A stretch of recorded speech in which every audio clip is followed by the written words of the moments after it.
السلام عليكم متابعي قناة أخبار الكرة المغربية. في هذا الفيديو الجديد أبدى الفرنسي هيرفي رونار مدرب المنتخب المغربي إعجابه باختيار محيط منطقة الأهرامات ليكون مقرا لحفل إجراء قرعة بطولة كأس الأمم الإفريقية 2019، مشيرا إلى أنه من الأماكن الرائعة في مصر والقارة الإفريقية.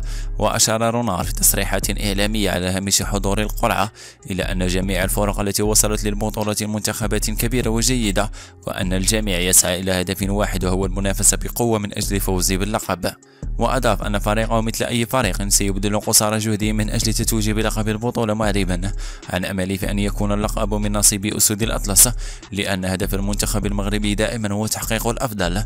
وعما إذا كانت هذه هي الزيارة الأولى له إلى مصر ومنطقة الأهرام، أكد رونار أنها ليست المرة الأولى وإنما الثانية، حيث سبقتها زيارة خلال عام 2009 عندما كان مديرا فنيا للمنتخب الزامبي، حيث التقى مع المنتخب المصري في تصفية إفريقيا المؤهلة لنهائية كأس العالم، وتعادل الفريقان 1-1 بالقاهرة.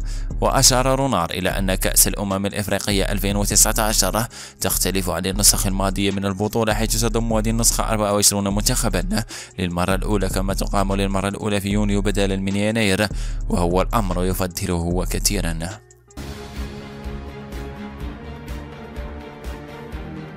من المنتظر أن يكون يوسف النصيري جاهزا للعودة رسميا إلى الملاعب يوم الاثنين المقبل من بوابة المباراة القمة ضد ريال مدريد برسم الجولة 32 من الليغا.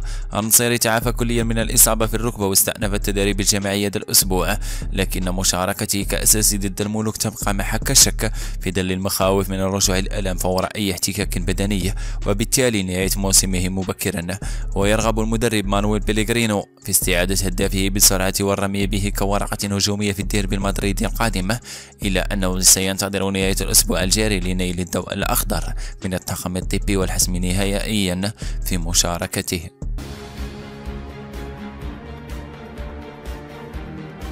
في إطار سعيها لإنجاح كأس إفريقيا للأمم جماهيريا، لجأت الحكومة المصرية لتبني سياسة تشجيع الجماهير المغربية وباقي جماهير شمال إفريقيا لحضور مباريات المونديال الإفريقية التي ستنظم بمصر صيف السنة الحالية.